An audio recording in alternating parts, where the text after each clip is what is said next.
Hello everyone, myself Dr. Madhuri Deshmukh, and today we are going to start our new topic of our syllabus, that is microsporogenesis and development of male gametophyte.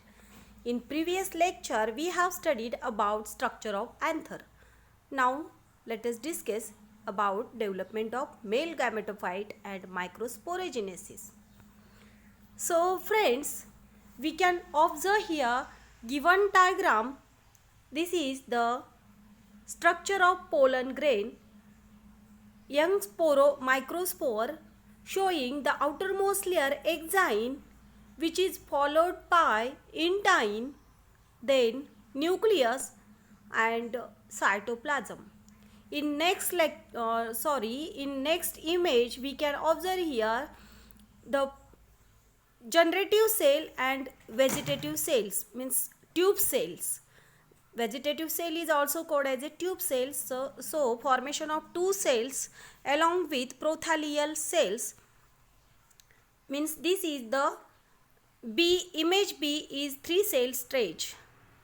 And in next image C we can observe here germination of pollen grains. Here formation of pollen tube is there, which is enclosed with the tube nucleus. And in image D we can observe here two male gametes which are formed from the generative cells. Now let us discuss about the microspores. The newly formed pollen grains have very dense cytoplasm with distinct nucleus. Soon after its releases from the tetrad, it undergoes the rapid increase in volume, and the nucleus of the pollen grain may remain in resting period varying from a few days to the several weeks, depending upon their species. The pollen grains have reserved food material in the form of carbohydrates, proteins or lipids too. Now let us discuss on the formation of vegetative cell and generative cells. The first division of microspore or pollen grain gives rise to unequal cells.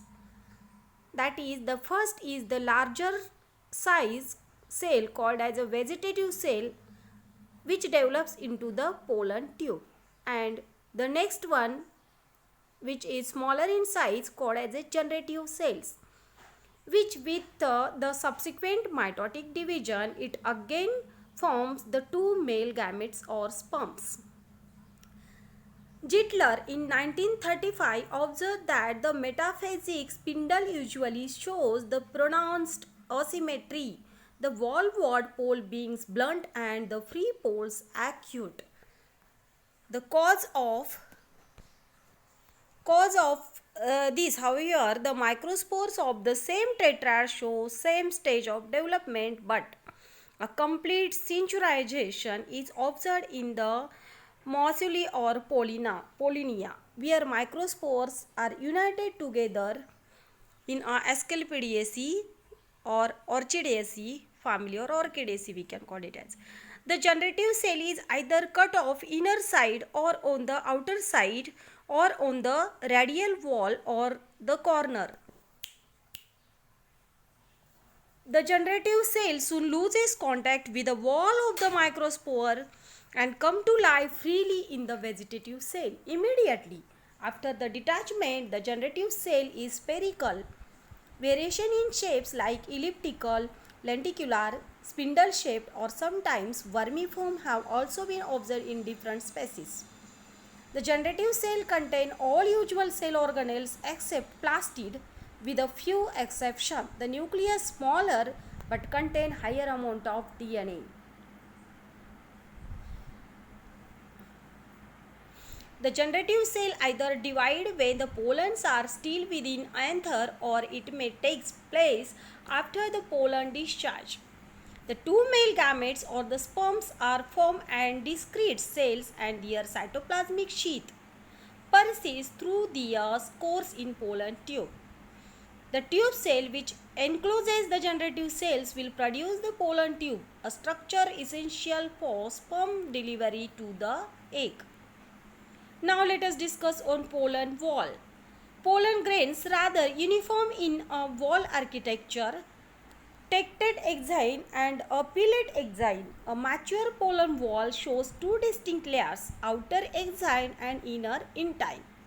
The exine is composed of sporopollenin, a highly resistant material believed to be produced by the oxidative polymerization of carotenoid pigment.